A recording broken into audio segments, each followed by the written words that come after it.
Hi guys, welcome back to the Totally Magic channel. Glad you can join us. If you haven't already done so, please hit the subscribe, the like, the share, also the notification bell. That way you're always reminded of when we upload a new trick.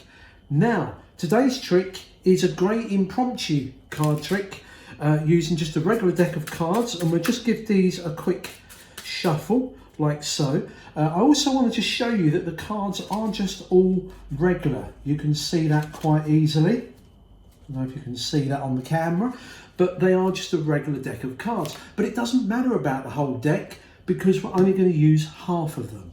You see, I'd like you, sir, to cut me half the pack. Yeah, that's fine. You're happy there. So you've given me half the deck. Now, what I want to do, in fact, I tell you what, let's get rid of these. You deal the cards out rather than me. So you give the cards to a spectator and they're going to deal out the cards. You say, I want you to deal out 4 cards face down. Now remember, the pack has been shuffled. Deal another 4 and keep dealing until you've exhausted all of the cards. Now, it doesn't matter if we've got odd amounts in the packets. I want you to have a choice of any of these 4 packets to choose a card. Now, they get an absolute free choice. Now, they might say they want this one here. Okay, let me just move these out of the way so you can slide out any card you like from that shuffled packet. Now, they do get an absolute genuine choice of any card. They slide it out. I'm going to look away, just have a look at it, remember the card. Now, the spectator will have a look at the chosen card. Now, I want you to return that, but it doesn't have to go on top of the pack that you took it from. You can put it on top here, here or here. It's up to you. Now, they get a free choice of any packet. Now, we know where your card is, so pick any other packet and drop it on top. And then take that packet and drop it onto either one of these. And then finally drop this on top like that. So you've totally lost your card. Now, let's look at this. You know what your card is, but you don't know the position. Now, for me, I've got no idea where it is or what it is. Now, what I'm going to do is to get you to read out each card aloud.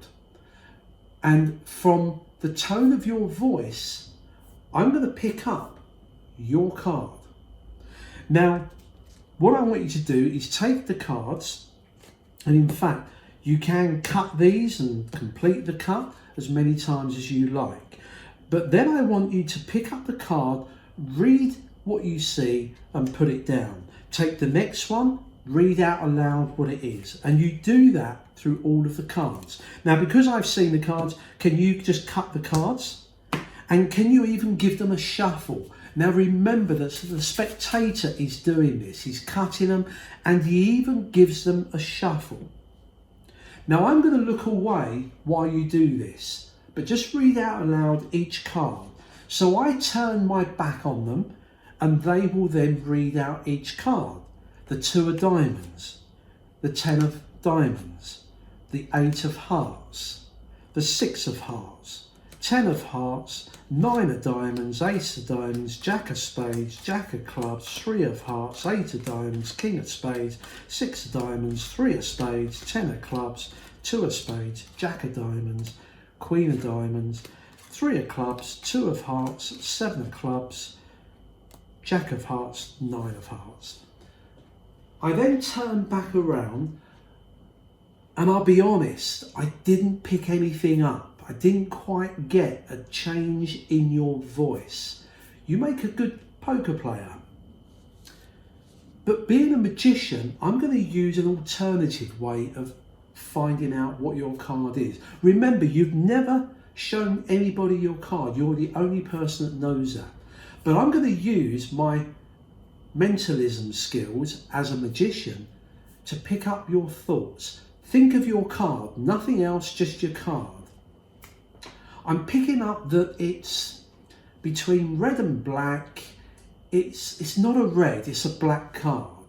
I can also see that it doesn't appeal to me that it's a low card. It's not a 2 or 3, it's right up the other end. It's a high card. In fact, it's a picture card. The King of Spades. And there it is. You can read anybody's mind with this trick, and that is the performance. The tutorial is coming next, so stick around for that. But remember, the cards can be borrowed.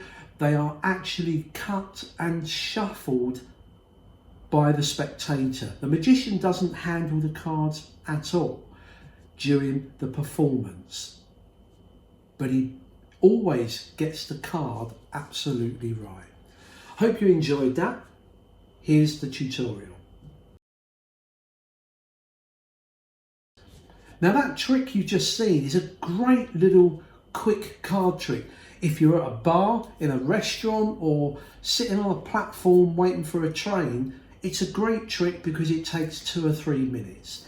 All you need is just a regular deck of cards. Now it is possible to do this impromptu, because although it does require a little setup, you can actually do that in the point of just checking the cards. Let's take a look. All you need, 1, 2, 3, 4, 5, 6, 7, 8. 8 cards of any one suit. Now I've got diamonds here. You can use clubs or spades. It doesn't really matter, and you don't care about the values. It's just that they're all one suit. Okay, I've got 8 of these because I get them to deal out 4 packets. Okay, and you need 2 of each suit on each packet, hence why we've got 8 cards. If you're going to get 5 packets dealt out, then you can use 10 cards, etc. Now, what I do, go through the pack, because I use this with half a pack. I used to do this with the whole pack, but I'm one of those magicians that when spectators have to deal out a whole bunch of cards, it becomes absolutely boring.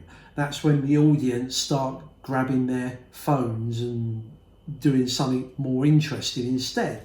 So what I came up with was, why not do it with just half the pack? That way they haven't got that many cards to deal out. So let's take the cards, and what I want is in about half the pack. So I'm just going to grab about half the pack like that. So about half the pack, give or take. There's no other diamonds in there. The other diamonds are in the lower half. Okay. It's not essential you do this, by the way. I think it makes it a lot cleaner. But that's what I've got. I put those at the bottom, and then you just put these on top. That's it. You're done. As long as you've got 8 diamonds or a single suit on top, you're all done. We're ready to go. Now at the start, you can just show the cards like this. If you want to do some false shuffles like I did, then feel free to do that. But there's nothing there. The cards have been shuffled, and you say, rather than use the whole deck, give me half the pack. Now they will pick up about half the deck. Now it doesn't have to be exact. Yeah, so don't worry if they give you more or less. They hand you the cards, and as soon as you get the cards, begin to shuffle. Remember, we got the 8 diamonds on top. I need to get 4 of those to the bottom. Now, if you've got another way, then use that. But otherwise, all I do is, as I grab the cards, I begin to shuffle. 1, 2, 3, 4. Then I drop the pack. I say, I tell you what, you deal the cards. They take the cards, move the other pack out of the way. You've now got 4 diamonds on top, 4 diamonds at the bottom. Get them to deal out 4 packets, and as they do that, it doesn't matter if there's odd amounts, because whichever way it goes, you will always have a diamond on the top and at the bottom, like that. If you follow the performance, you get them to choose a card from any packet. It doesn't matter. 2 of hearts, okay? Then you tell them to drop it onto any packet, so they're getting a choice. They drop it here. You then ask them to pick up any packet and drop that on top. There it is. Now what you've actually done is you've put their card between 2 diamonds.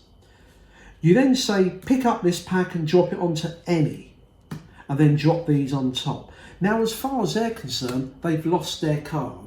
You've got no chance of finding it. You can get them to cut the cards as many times as you like that. Okay, so you're never going to lose that card. Anyway, this next part, you got to ask yourself, Do you feel lucky? and if you do, get them to shuffle them. Because as you know, at the moment, I can give this out to anybody and they can cut as many times as they like. Their friends can do it. But if you really want to go that one step further and you like a bit of a gamble when you perform, get them to shuffle, okay? Now, they're not going to do a riffle shuffle, but if someone does a bad shuffle, let me take and demonstrate on here. Now, you may have seen the spectator shuffle before you did this trick. You may have done a couple of other tricks beforehand. And if you see that they do a shuffle like that, an overhand shuffle, badly, then maybe encourage them to shuffle them. They can't do a riffle shuffle, and you don't want someone that does that real professional, 1 card at a time, because they're just reversing the order. That's no good. So if it's a bit of a sloppy shuffle like that, then yeah, take a gamble, get them to shuffle it. But if you're not that confident, then just get them to cut the cards. Okay, so let me shuffle the cards. Okay, shuffled the cards. Now all you're going to do is they start to deal out and you look away. Now you can look away or even have your back to them, but all they do is they call out each one, and as they go through, you're just listening for a diamond. Okay, 3 of spades. In fact, let me do it face up. During the performance, I prefer to get them to keep them face down, but you can do it face up. 3 of spades, 8 of clubs, Queen of spades. As you go through, they will then call out a 6 of diamonds. Now, I'm not interested in the value. I'm just interested in the word diamond, because the next card should be a diamond. It is. You should always have 2 diamonds together. Okay? But notice when you've got 2 diamonds together, just carry on. They go through. We now got another diamond, Queen of diamonds, then the 10 of diamonds. That's not it. But watch what happens. They call out the 8 of diamonds, 2 of hearts. Now straight away you was expecting them to call out a diamond. So you now remember this, 2 of hearts, and you're hoping that the next card will be a diamond, which it is. It's another diamond. So their card will always end up sandwiched between 2 diamonds. Okay? And then they can go through the rest of the cards, and you can then reveal which card they chose mentally, whatever, or pull it out of the pack. I'll leave the revelation up to you. But that's as simple as it is. Now, I know some of you are going to say, well, it's a little bit dodgy shuffling the cards. You have to remember that if they shuffle the cards, the chances of them destroying the order is very slim. Okay, but it can happen. So be aware of that. But I'm quite happy to give them one shuffle. But if you want to play it safe, just get them to cut the cards. And most spectators think that that's actually shuffling the cards anyway. All right, so you can do that. It's a great little trick, and to a magician it may not seem that powerful, but to the layperson this is a great mind reading trick, because they got no way of knowing how you could possibly know what their card is. Well, I hope that was a good little trick. Don't forget, hit the subscribe, like, share. Till next time, take care.